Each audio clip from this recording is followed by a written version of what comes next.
यूहन्ना अध्याय 8 में वचन 31 से लेकर अगर हम 47 तक देखें तो वहाँ पर बात प्रभु यीशु मसीह यहूदियों से करते हैं। और वह वचन 44 में उनसे क्या कहते हैं?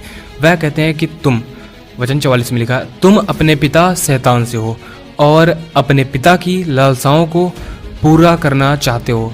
वह तो आरंभ से हत्यारा है और सत्य पर स्थिर ना रहा, क्योंकि सत्य उसमें है ही नहीं। जब वह झूठ बोलता है तो अपने स्वभाव ही से बोलता है, क्योंकि वह झूठा है वरन झूठ का पिता है।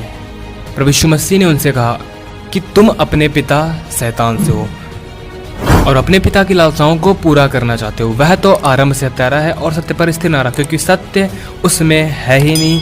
जब वह झूठ बोलता है तो अपने स्वभाव से ही बोलता है, क्योंकि वह झूठा है वरन झूठ का पिता है। तो यह शब्द झूठ, जिसके विषय में आज हम बात करने वाले हैं, जिसका प्रयोग प्रभु यीशु मसीह ने किया शैतान को दर्शाने के लिए कि शैतान झूठा है, वह झूठ का पिता है। तो इस झूठ का इस्तेमाल आज किया जा रहा है बॉलीवुड मूवीज़ में, हॉलीवुड मूवीज़ में, नाटक में और सीरियल्स में, व्यापार करने में, बिजनेस करने में। और यह संसार झूठ पर टिका है और झूठ से चल रहा है। लोग एक दूसरे से झूठे वादे करते हैं। एक देश दूसरे देश के साथ झूठा वादा करता है। पत्नी पति के साथ झूठ बोलती है, मित्र आपस में झूठ बोलते हैं और लोग इस झूठ का इस्तेमाल करते हैं अपने आप को एंटरटेन करने के लिए। जब वह मजाक करते हैं और संसारिक शारीरिक मूवीज़ देखते हैं तो क्या वह झूठ के द्वारा अपने आप को एंटरटेन नहीं करते? और इन सब का करने वाला शैतान है, क्योंकि बाइबल बताती है कि शैतान झूठा है। वह इस संसार का हाकिम है या फिर पिता जो इस संसार के लोगों को चला रहा है। और शैतान जब बोलता है तो वह झूठ ही बोलता है, क्योंकि वह स्वभाव से ही झूठा है। बाइबल बताती है कि सत्य उसमें है ही नहीं। और जब शैतान झूठ बोलना शुरू करता है तो यह संसार उस झूठ को बड़े ही आनंद के साथ ग्रहण करता है और उसमें अपने आप को एंटरटेन करता है। वह झूठ उसको ऐसा लगता है कि मानो उसके लिए पानी हो, ताकि वह उस पानी को पिए और जी सके। वह उसके झूठ को सुनना पसंद करते हैं। आप बॉलीवुड मूवीज़ को देखें, उसमें सारा कुछ जो कुछ भी दिखाया जाता है वह झूठ है। और इन सब का करने वाला शैतान है। किसी भी प्रकार का कोई भी नाटक ले लो, कोई भी सीरियल ले लो, वह भी झूठ है। और इसका भी करने वाला कोई परमेश्वर नहीं बल्कि शैतान है। किसी भी प्रकार की कोई भी कॉमेडी वीडियोस ले लो, वह भी झूठ है और वरन झूठ के द्वारा रची गई है और वह भी शैतान की ओर से बनाई गई है और संसार इसे पसंद करता है।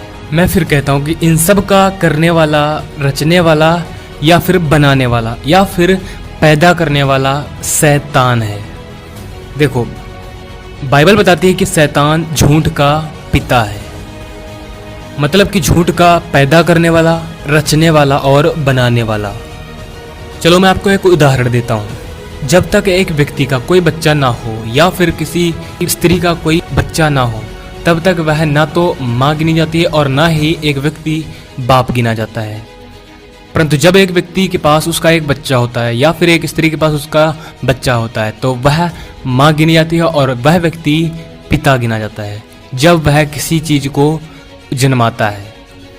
लेकिन अगर उससे कोई ना पैदा हो, कोई बच्चा ना जने, तो वह एक व्यक्ति साधारण मनुष्य की तरह है, व्यक्ति गिना जाता है, एक पर्सन, पर वह पिता नहीं गिना जाता और ना ही कोई स्त्री ऐसे माता गिनी जाती है। और कारण यही है कि प्रभु यीशु मसीह ने इसलिए शैतान को झूठ का पिता कहा, क्योंकि वह असल में झूठ का पैदा करने वाला है और किसी भी प्रकार का झूठ बिना शैतान की ओर से नहीं आता। तो सबसे पहला झूठ उत्पत्ति अध्याय 3 वचन 1 में अगर हम देखें तो वहाँ पर सबसे पहला झूठ बोला गया है बाइबल के अनुसार। उत्पत्ति अध्याय 3 वचन 1 से लेकर 5 तक पढ़ेंगे। यहोवा परमेश्वर ने जितने जंगली पशु बनाए थे उन सब में सर्प धूर्त था और उसने स्त्री से कहा, क्या सच है कि परमेश्वर ने कहा तुम इस वाटिका के किसी वृक्ष का फल ना खाना? स्त्री ने सर्प से कहा, इस वाटिका के वृक्षों के फल हम खा सकते हैं, पर जो वृक्ष वाटिका के बीच में है उसके फल के विषय में परमेश्वर ने कहा है कि ना तो तुम उसको खाना और ना ही उसको छूना, नहीं तो मर जाओगे। तब सर्प ने स्त्री से कहा, तुम निश्चय ना मरोगे, वरन परमेश्वर आप जानता है कि जिस दिन तुम उसका फल खाओगे उसी दिन तुम्हारी आंखें खुल जाएंगी और तुम भले बुरे का ज्ञान पाकर परमेश्वर के तुल्य हो जाओगे।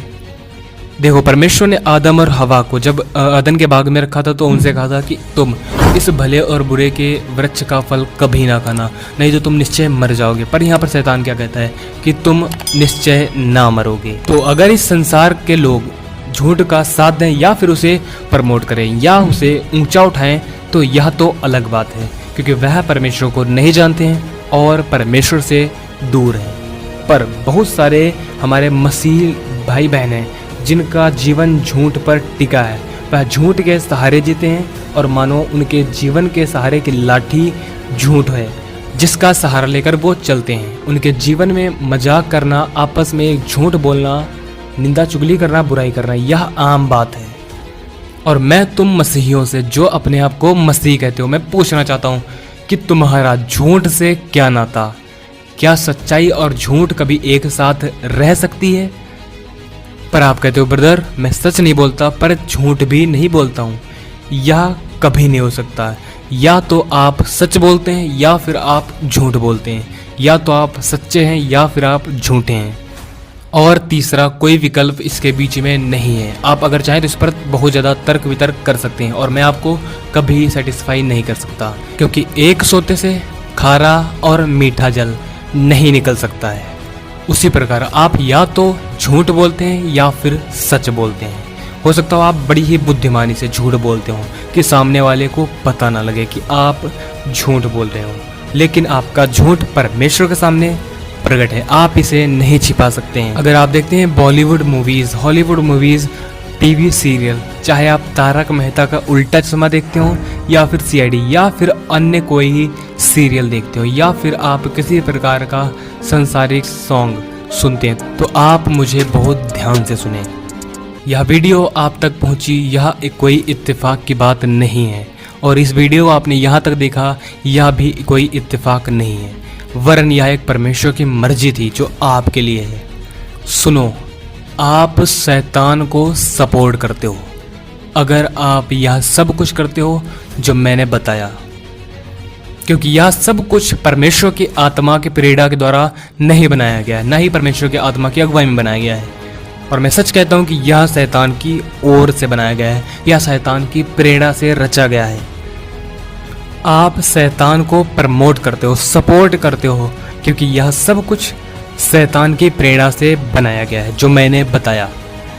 और आप कहते हो नहीं, मैं टीवी सीरियल्स तो देख सकता हूँ, मैं बॉलीवुड मूवीज़ भी देख सकता हूँ, मैं फिल्मी गाने भी कभी कभी सुन सकता हूँ। तो मुझे आपको बहुत अधिक सवालों के उत्तर नहीं देने और ना ही आपसे हमें उत्तर चाहिए। बस मैं आपसे एक बात पूछना चाहता हूँ, इन सब कामों को करने के लिए क्या आपको परमेश्वर का आत्मा प्रेरित करता है, गाइड करता है? यह कभी नहीं हो सकता कि परमेश्वर का आत्मा आपको गाइड करे वह सब कुछ करने के लिए जो परमेश्वर जिससे नफरत रखते हैं, वरन दुष्ट आत्मा आपको उकसाता है कि आप परमेश्वर के विरोध में चलें और शैतान को सपोर्ट करें। और हाँ, अगर आप पसंद करते हैं क्रिकेट मैच देखना, तो मैं आपको बता दूं कि यह भी आप उचित नहीं करते। और आप कहते हैं कि इसमें क्या बुराई है, तो मैं आपको बताना चाहता हूँ, जब दो टीमें आपस में एक दूसरे के साथ लड़ रही होती हैं, प्लीज़ इसे ध्यान से सुनें, जब दो टीमें आपस में एक दूसरे के साथ खेल रही होती हैं तो आप एक चीज़ को देखें, एक टीम दूसरी टीम को नीचा दिखाने की कोशिश करती है। और दूसरी बात, जब कोई मैच होता है तो कितने सारे ऐसे लोग हैं जो मैच के ऊपर सट्टा लगाते हैं, वह पैसे लगाते हैं रन के ऊपर, प्लेयर्स के ऊपर। और क्या यह सब करना उचित है? और आप भी उसी मैच को बड़े ही इंटरेस्ट के साथ देखते हैं, तो अब आप मुझे बताओ, आप में और उनमें क्या फ़र्क बचा? जो संसार के लोग कर रहे हैं वही आप भी कर रहे हो। बेशक आप सट्टा नहीं लगा रहे, जुआने के लिए उस पर रुपए नहीं लगा रहे, पर आप उनके साथ सहभागी हो रहे हैं उसी काम में, क्योंकि बाइबल बताती है कि अगर आप पाप नहीं करते लेकिन अगर पाप करने वाले का साथ देते हैं तो आप बराबर सजा के हकदार हैं। आप खुद सोच कर देखें एक आत्मिक व्यक्ति के विषय में जिसको चाहिए कि ज़्यादा से ज़्यादा वह प्रार्थना में समय बिताए, वचन पढ़ने में समय बिताए, वह परमेश्वर के साथ संगति करने में समय बिताए, वह मसीह के आगमन के लिए तैयार हो, पर वह इन सब कामों से अपना मन हटाकर संसार और सांसारिक बातों की ओर मन लगाए। 2 तीमुथियुस अध्याय 3 वचन 1 से लेकर 5 तक पढ़ेंगे। संत पौलुस तीमुथियुस से कहता है, पर यह जान रख कि अंतिम दिनों में कठिन समय आएंगे, क्योंकि मनुष्य स्वार्थी, धन का लोभी, डींगमार, अभिमानी, निंदक, माता पिता की आज्ञा टालने वाले, कृतघ्न, अपवित्र, दया रहित, क्षमा रहित, दोष लगाने वाले, असंयमी, कठोर, भले के बैरी, विश्वासघाती, हठी और अभिमानी और परमेश्वर के नहीं वरन सुख विलास ही के चाहने वाले होंगे। वे भक्ति का भेष तो धरेंगे पर उसकी शक्ति को न मानेंगे। ऐसों से परे रहना। संत पौलुस तीमुथियुस से कहता है कि अंतिम दिनों में ऐसे समय आएंगे कि ऐसे ऐसे लोग होंगे जो कलीसियाओं में होंगे। वह दया रहित होंगे, वह क्षमा रहित होंगे, वह असंयमी होंगे, वह कठोर होंगे, वह हाठी होंगे, वह अभिमानी और विश्वासघाती होंगे, अपवित्र और माता पिता की आज्ञा टालने वाले होंगे। वह परमेश्वर के नहीं वरन सुख विलास ही के चाहने वाले होंगे। वह सीखेंगे परमेश्वर के वचन को, लेकिन परमेश्वर के वचन पर ना चलेंगे, क्योंकि वह ढीठ होंगे। और मैं आपसे पूछना चाहता हूँ, कहीं आप उनमें से एक तो नहीं है? अपने आप को जांचें। उनको सिखाया जाएगा बॉलीवुड मूवीज ना देखो, उनको सिखाया जाएगा संसारिक शारीरिक म्यूजिक, सेकुलर गाने ना सुनो, पर वह सुनेंगे। उनको सिखाया जाएगा कि संसारिक सीरियल्स ना देखो, पर वह देखेंगे। वह ना मानेंगे क्योंकि वह हठी होंगे। और मैं आपसे पूछना चाहता हूँ, कहीं आप उनमें से एक तो नहीं है? क्योंकि बाइबल बताती है कि वे परमेश्वर के नहीं वरन सुख विलास के चाहने वाले होंगे। और मैं यह समझता हूं कि अगर यह सब कुछ करने की आप सिर्फ चाहत रखते हैं तो आप पाप करते हैं, क्योंकि आप एक झूठ की चाहत रखते हैं जिसका गढ़ने वाला शैतान है। प्रकाशित वाक्य अध्याय 22 वचन 15 लिखा है, पर कुत्ते, टोने, व्यभिचारी, हत्यारे, मूर्ति पूजक और हर एक झूठ का चाहने वाला और गढ़ने वाला बाहर रहेगा। देखिए बाइबल क्या बताती है कि हर एक झूठ का जो चाहने वाला है, हर एक जो झूठ से प्रेम रखने वाला है और जो झूठ का गढ़ने वाला है, जो उसे बनाने वाला है, वह बाहर रहेगा, वह ना प्रवेश करेगा स्वर्ग के राज्य में। क्योंकि सच्चाई और झूठ एक साथ नहीं रह सकता। परंतु अगर आप लालसा रखते हैं इन सब कामों की, तो एक बात जाहिर कर देते हैं यह सब काम कि आप एक झूठे मसीह, एक नामधारी मसीह वरन मसीह है ही नहीं। अगर आपके जीवन की बुनियाद झूठ है तो आपको डरना चाहिए, आपको जरूर डरना चाहिए, क्योंकि परमेश्वर को घृणा है उन सब झूठों से। बाइबल बताती है नीति वचन अध्याय 12 वचन 22 में लिखा है, झूठों से यहोवा को घृणा आती है, परंतु जो ईमानदारी से काम करते हैं उनसे वह प्रसन्न होता है। बाइबल बताती है कि झूठों से यहोवा नफरत करता है, उनसे घृणा करता है। और भजन संहिता 101 अध्याय उसका 7 वचन हमें यूं बताता है, जो छल करता है वह मेरे घर के भीतर ना रहने पाएगा, और जो झूठ बोला करता है वह मेरे सामने बना ना रहेगा। जो झूठ बोला करता है वह मेरे सामने बना ना रहेगा। जैसा कि मैंने पहले ही बताया कि झूठ शैतान की ओर से, वह उसके द्वारा रचा गया और बनाया गया है। वह झूठ के सिवा कुछ नहीं बोलता है, और जो झूठ बोलता है, चाहे वह किसी भी प्रकार का मजाक ही क्यों ना करता हो, जो झूठ है वह खुदा की ओर से नहीं है और ना ही पवित्र आत्मा की ऐसी कोई गाइडेंस है, बल्कि वह शैतान की ओर से है। और बाइबल बताती है कि वह जो झूठ बोला करता है खुदा के सामने बना ना रहेगा, वह एक दिन नाश हो जाएगा। और मैं समझता हूँ कि यह सब कुछ मेरी चाल चलन में, हमारी चाल चलन में जाहिर हो कि हम एक सच्चे मसीह हैं, ना कि सिर्फ बातों में।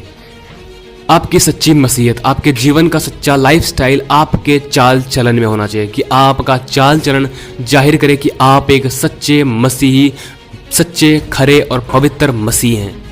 लेकिन अगर आप सच्चे नहीं हैं, अगर आप उसके साथ वफादार नहीं हैं, तो आप एक दिन नाश होंगे। क्योंकि बाइबल बताती है कि अगर आप झूठे हैं तो परमेश्वर आपको नरक की आग में जरूर डालेगा, वह आपको उस दिन ना बख्शेगा। आप क्या सोचते हैं कि उस न्याय के दिन में बहुत सारे ऐसे लोग होंगे जो व्यभिचार करते थे, जो संसारिक शारीरिक कामों में जी रहे थे, संसार में थे, जिन्होंने प्रभु यीशु मसीह पर विश्वास ना किया, उनके साथ परमेश्वर कितना भयानक सलूक करेगा।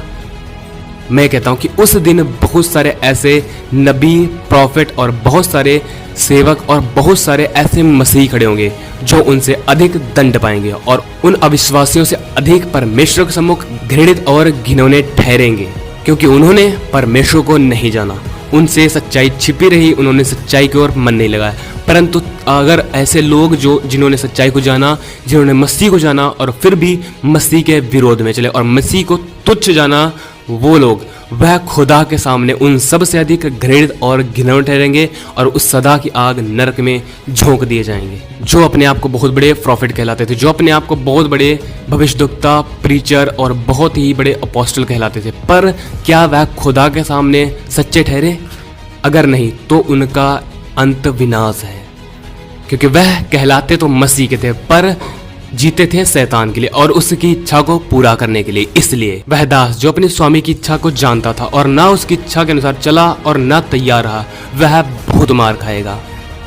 वह दास, वह मसीह जो एक विश्वासी कहलाता, जो एक प्रॉफिट, एक भविष्यद्वक्ता कहलाता है, एक प्रचारक और प्रीचर कहलाता है, अगर वह स्वामी की इच्छा को जानता था और ना उसकी इच्छा के अनुसार चला, तो बाइबल बताती कि वह बहुत अधिक दंड पाएगा, मार खाएगा।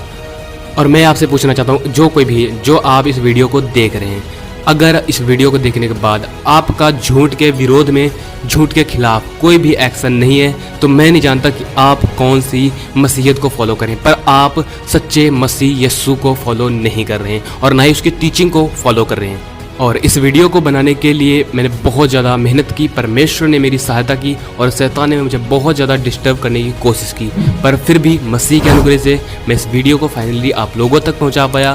परमेश्वर आप सबों को इस वीडियो के द्वारा बड़ी आशीष दे। इसे लाइक करें और बहुतों के साथ शेयर करें और कमेंट करें। परमेश्वर आप सबों को आशीष दे। आप सभी को जय मसीह की। धन्यवाद।